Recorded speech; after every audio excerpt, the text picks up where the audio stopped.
આજે આપણે વાત કરીશું બ્રેસીસ અને અલાઇનર્સ.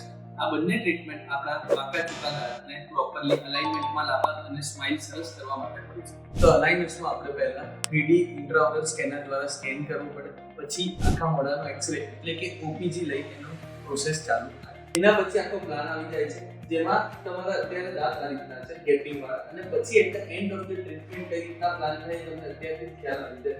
અને બ્રેસીસની વાત કરીએ આપણે તો બ્રેસીસમાં મેટલ, સિરામિક અને સેલ્ફ નેગેટિવ એવા અલગ અલગ સિસ્ટમ્સ આવતી હોય છે, જેમાં તમારે એવરી મંથ ક્લિનિક વિઝિટ કરવાની હોય છે અને એવી રીતે ટ્રીટમેન્ટ આગળ વધતી હોય છે. તો અલાઇનર્સ એક એડવાન્સ ટ્રીટમેન્ટ છે, જેમાં તમારે મંથલી વિઝિટ કરવી નહીં પડતી, પ્લસ દેખાવમાં ખરાબ નથી લાગતું, તમારા ટીથ અલાઇન થઈ જાય છે.